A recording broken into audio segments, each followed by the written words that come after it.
আসসালামু আলাইকুম। আশা করছি আপনারা সকলেই ভীষণ রকম ভালো আছেন, সুস্থ আছেন। অ্যান্ড রাইট নাও শুনছেন আপনাদের সকলের পছন্দের হরর সিরিজ, এক্স্যাক্টলি তাই, ভৌতিক কথা। এবং সাথে আছে আমি বরাবরের মতোই জেফরি খান, এবং একই সাথে বলতে চাই ভৌতিক কথার কিন্তু আজকে প্রচার হতে চলেছে 732তম এপিসোডের প্রথম খণ্ড। এবং আজকে নিশ্চয়ই জানেন আজকের দিনটা হচ্ছে মঙ্গলবার। আর নিশ্চয়ই সবাই জানেন যে মঙ্গলবার মানেই কিন্তু আমাদের সবার প্রিয় গালিব আবরার ভাইয়ের রাত। এবং আজকে গালিব আবরার ভাইয়ের বাদশাহ কবিরাজের এক ভয়াবহ সুন্দর ঘটনার প্রথম খণ্ড আজকে আমরা শুনবো। কারিন জিন, এক্স্যাক্টলি কারিন জিন কি নিশ্চয়ই আমরা এটা জানি যে মৃত্যুর পরে মানুষের সাথে কিন্তু কারিন জিন থাকে, সেই কারিন জিন কিন্তু মুক্তি পেয়ে যায়। সেই কারিন জিন যদি আবারও ফিরে আসে, নতুন ভাবে ফিরে এসে তার প্রতিশোধ যদি নিতে চায়, তাহলে কিন্তু কেমন দাঁড়াবে জিনিসটা। ঠিক সেরকমই এক ভয়াবহ ঘটনা নিয়ে আছে আমাদের মাঝে গালিব আবরার ভাই ফিরে এসেছেন। আর আই বিলিভ সে আপনাদের কাছে অসম্ভব রকম সুন্দর লাগবে তার স্টোরি, বিকজ আমরা কিন্তু সবাই জানি যে গালিব আবরার ভাইয়ের ঘটনা সব সময় মনোমুগ্ধকর হয়।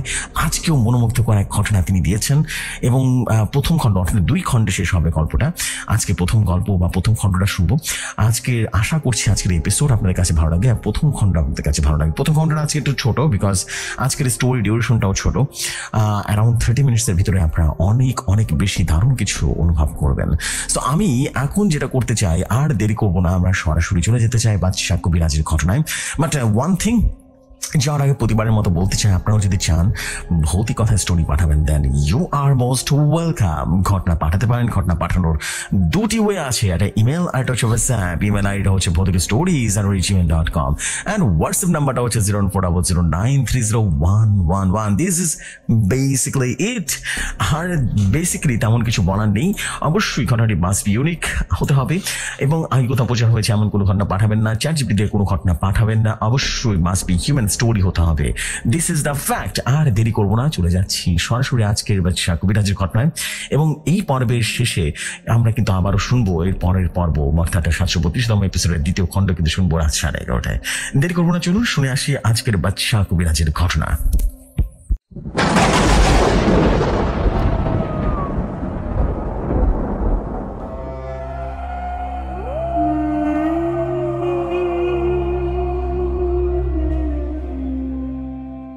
আসসালামু আলাইকুম জফর ভাই। আশা করি আল্লাহর রহমতে আপনি এবং সকল শ্রোতা বন্ধুরা অনেক ভালো আছেন।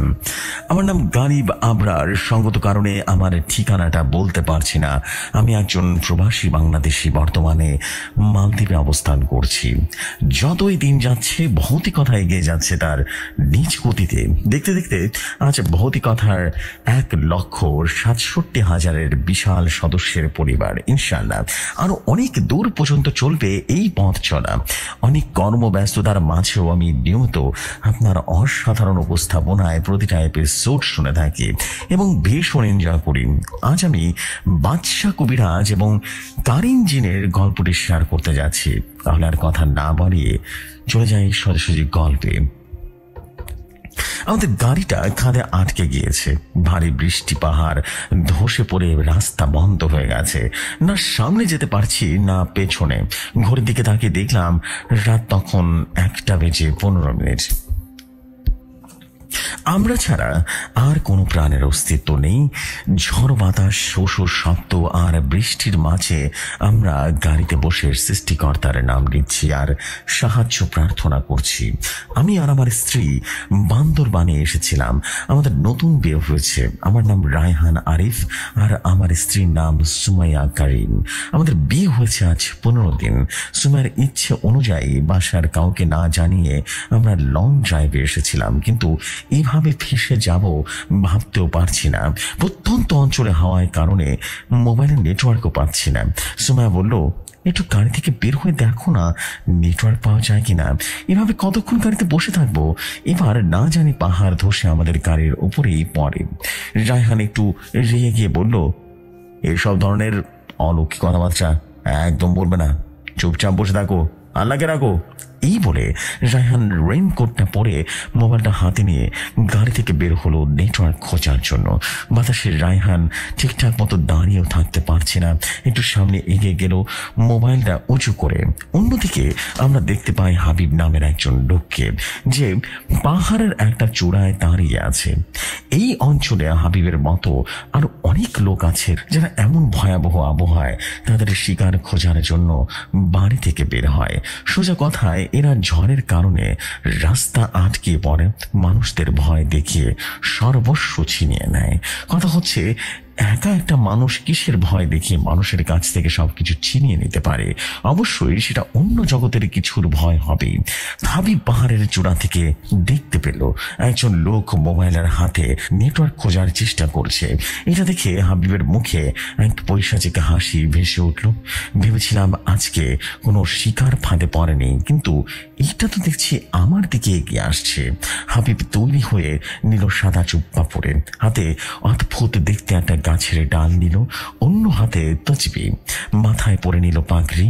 এদিকে রায়হান গাড়ি থেকে অনেকটা এগিয়ে এসে নেটওয়ার্ক পাচ্ছে না, রাগ করে ফোনটা আছাড় দিতে গিয়েও যেন থেমে গেল।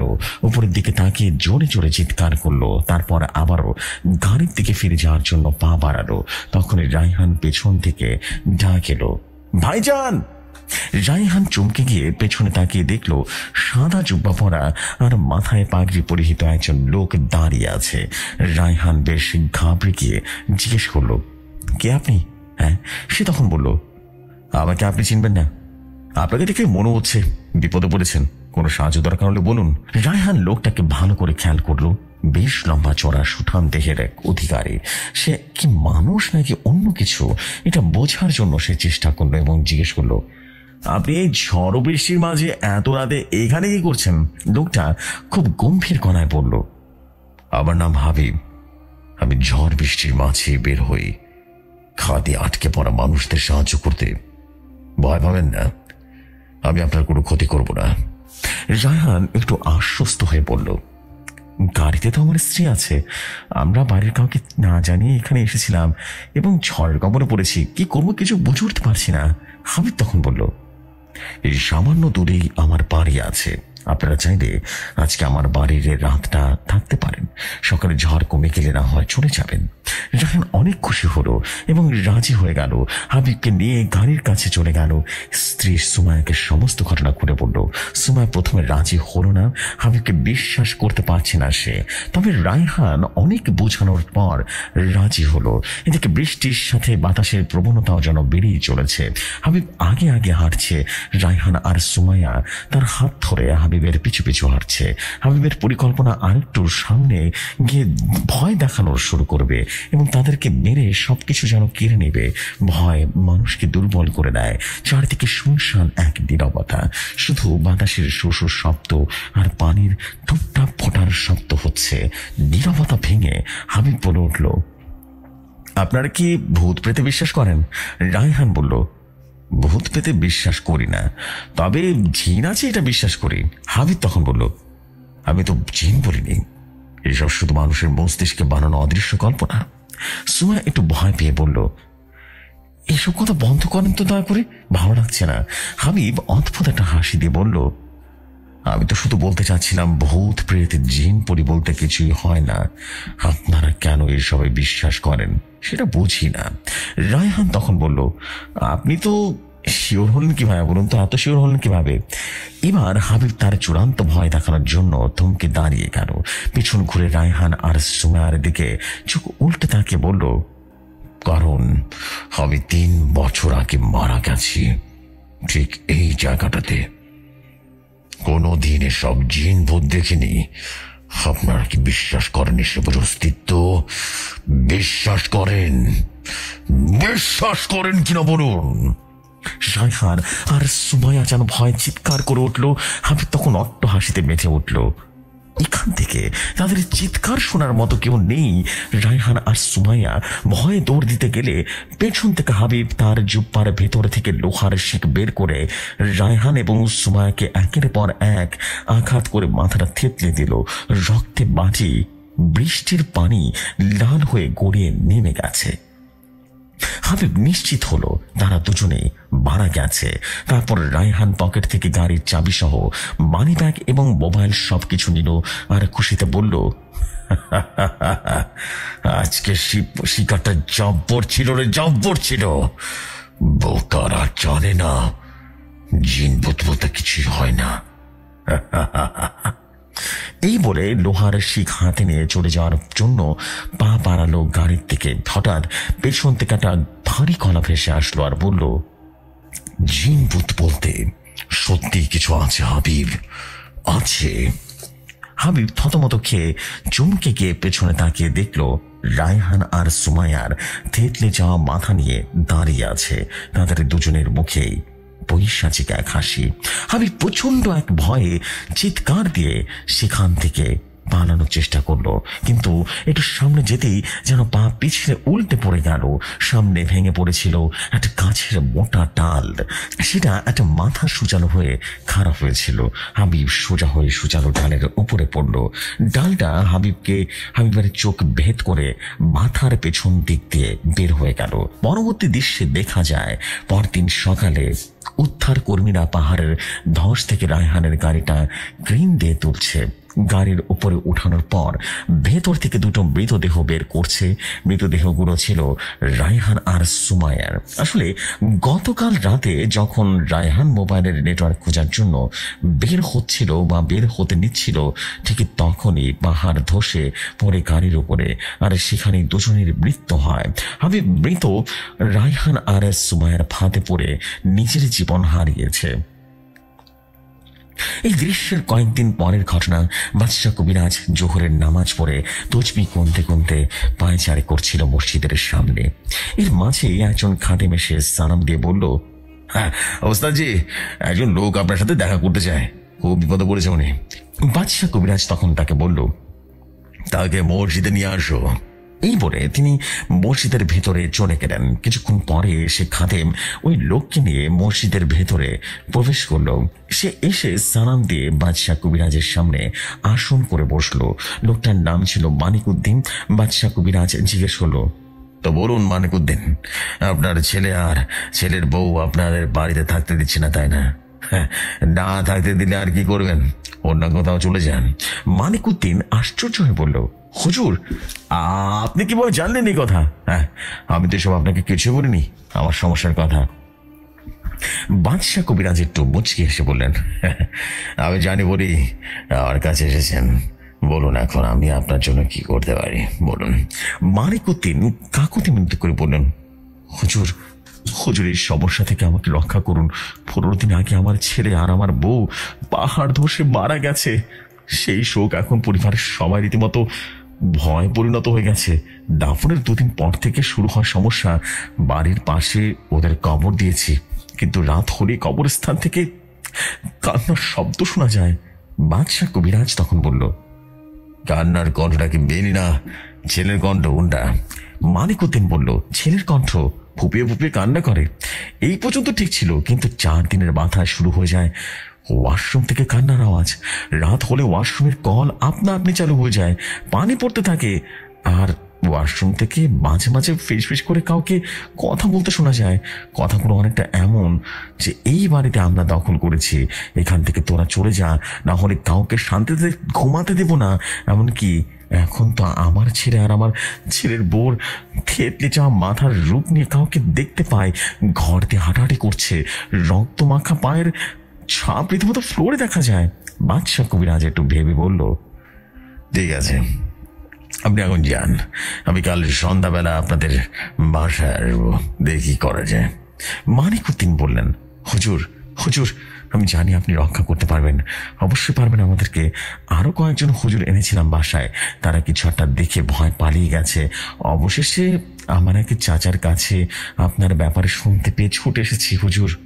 বাদশাহ কবিরাজ তখন বলল, আস্তাগফিরুল্লাহ, আমি তো শুধুমাত্র ওসিলা, আর রক্ষা করার মালিক তো আল্লাহ সুবহানাহু ওয়া তাআলা।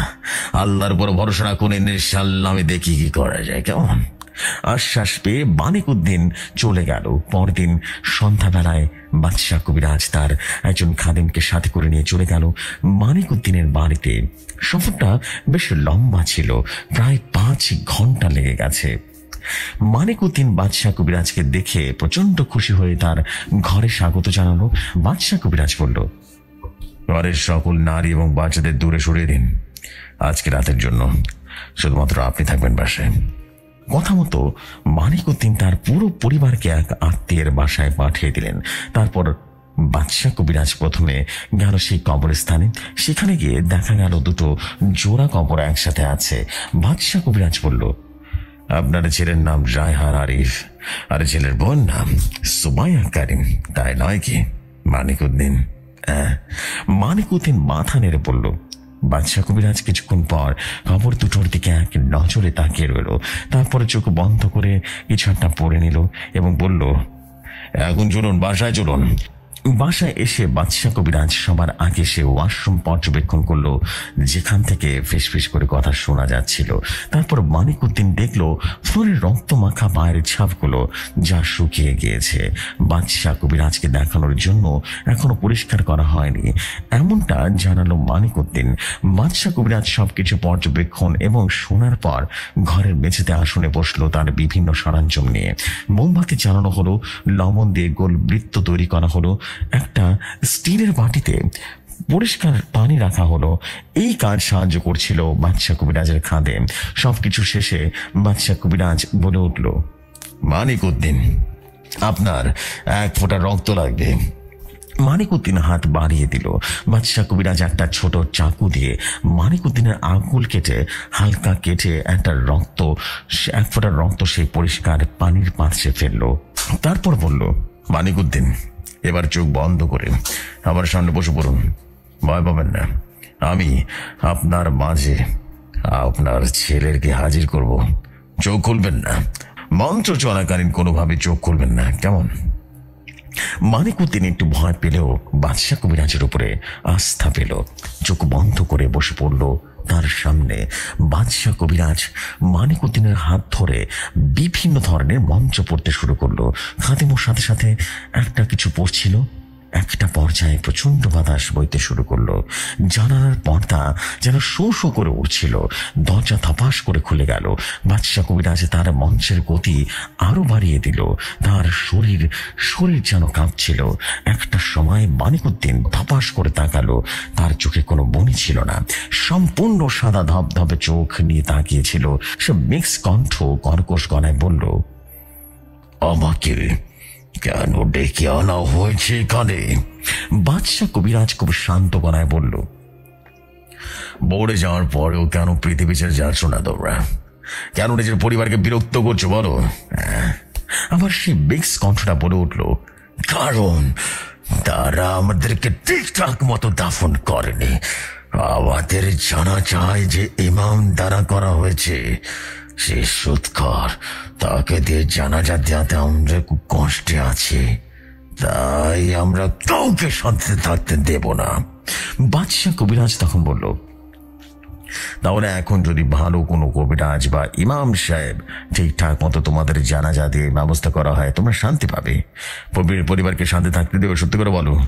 মিক্স কণ্ঠটা বলল, না, আমরা শান্ত হব না। মৃত্যুর পর আমাদেরকে কষ্ট দেওয়ার বদলা নেব, সবাইকে মেরে ফেলবো। বাদশাহ কবিরাজ তখন বলল, আমার কথা মানো, তোমরা শান্তিতে থাকতে পারবে। আমি কথা দিচ্ছি তোমাদের জানাজা আবার ঠিকঠাক মতো সম্পূর্ণ করা হবে। আর তোমরা যদি না মানো না, আমি কিন্তু অন্য ব্যবস্থা নেব, তাতে তোমাদের কিন্তু আরো বেশি কষ্ট হবে।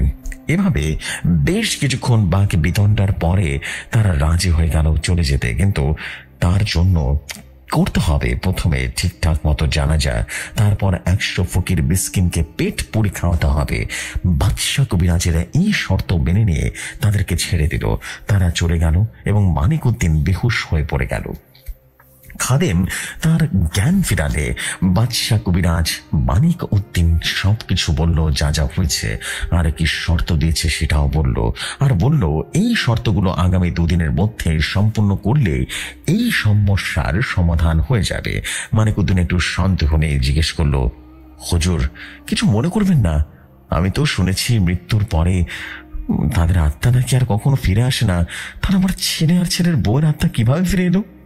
বাদশাহ কবিরাজ তখন বলল, শুনুন মানিক মিয়া, আর সবাই জানি আত্মা ফিরে আসা কোনোদিনই সম্ভব নয়, কিন্তু আমাদের সকল মানুষ সম্প্রদায়ের সাথে জন্মের পর থেকে মৃত্যুর আগ পর্যন্ত কারিন জিন থাকে। সেই কারিন জিনের কিন্তু মৃত্যু হয় না, সে মানুষের মৃত্যুর পর মুক্ত হয়ে যায়। আর সেই কারিন জিন একসাথে জিন থাকে এবং মৃত ব্যক্তির সাথে কোনো অন্যায় বা তারা কবরে কষ্ট থাকলে সে কারিন জিন তাদের রূপে দেখা দেয়, বিভিন্ন মানুষের কাছে রূপে দেখা দেয়। আর এতে মানুষ মনে করে তার আত্মা ফিরে এসেছে। আপনার ছেলে এবং ছেলের বউয়ের জানাজা ঠিকঠাক মতো সম্পূর্ণ হয়নি, তারা কবরে কষ্ট পাচ্ছিল, তাই তাদের সাথে থাকে সে কারিন জিন আপনাদেরকে বিরক্ত করেছে, সতর্ক করেছে। বুঝতে পেরেছেন? এই বলে বাদশাহ কবিরাজ তার হাদিয়া নিয়ে চলে গেল। তারপর কেটে গেল 5টা দিন। হঠাৎ করে আমারও মানিক উদ্দিন হাজির হলো বাদশাহ কবিরাজের কাছে। সে প্রচন্ড ভয় পেয়েছিল, তার শরীর এবং মুখমণ্ডল বিভিন্ন স্থানে ক্ষতচিহ্ন। এর কারণ জানতে চাইলে মানিক উদ্দিন অপরাধীর সুরে বলল, জানাজা ঠিকঠাক মতো সম্পূর্ণ হলেও 10টা ফকির মিসকে কোনো কারণে খাওয়ানো সম্ভব হয়নি। ঘরের প্রতিটা সদস্যকে খুব নির্মমভাবে আঘাত করেছে, বাচ্চারা হাসপাতালে আছে এখন। সবকিছু শুনে বাদশাহ কবিরাজ প্রচন্ড রেগে বলল, এখন আমার আর কিছু করার নেই, আপনি ওয়াদা ভঙ্গ করেছেন, আপনি ওয়াদা পূরণ করতে পারেননি। এখন হয় বাড়ি ছেড়ে পালিয়ে যান, না হয় তাদের হাতে মরে যান। মানিক উদ্দিন বাদশাহ কবিরাজের পায়ে পড়ে গেল, কাকুতি মিনতি করতে লাগলো এবং বলল, আমাদেরকে বাঁচান হুজুর, কোনো না কোনো উপায় তো অবশ্যই আছে, আমাদেরকে বাঁচান হুজুর। বাদশাহ কবিরাজ বলল, কোনো উপায় নেই, তারা এখন আগুনের গোলার মতো ধারণ করেছে, বুঝতে পেরেছেন? তাদের স্পর্শ করা মানে পুড়ে ছাই হয়ে যাওয়া। মানিক উদ্দিন তবুও বারবার সাহায্য চাচ্ছিল বাদশাহ কবিরাজের কাছে। অনেকক্ষণ পরে বাদশাহ কবিরাজ বলল, আবার ধ্যানে বসতে হবে, কোনো উপায় পেটে আপনাকে জানাবো, আর ততদিন আপনারা সবাই পা রাখবেন না বাসায়, বুঝতে পেরেছেন? তো জিপসি ভাই, এই ছিল বাদশাহ কবিরাজ এবং কারিন জিনের ঘটনার প্রথম খণ্ড। শ্রোতারা যদি আগ্রহী হয় তবে শীঘ্রই দ্বিতীয় খণ্ড লেখা শুরু করব। সেই পর্যন্ত সবাই ভালো থাকবেন, সুস্থ থাকবেন, ভৌতিকতা দীর্ঘজীবী হোক। আসসালামু আলাইকুম। আমি গালিব আবরার বলছিলাম।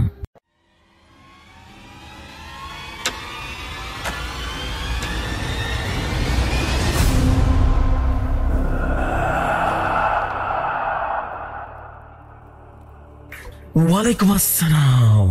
হে গালিব ভাই, হোয়াটসঅ্যাপ। ফাইনালি কিন্তু আমরা গালিব ভাইয়ের আরো একটা অসাধারণ, যেটাকে বলি যে অসাধারণ ঘটনা, কারিন জিনের ঘটনা, বাদশাহ কবিরাজ ও কারিন জিনের অসাধারণ এক ঘটনা কিন্তু আজকে পেয়ে গেলাম। This is basically it.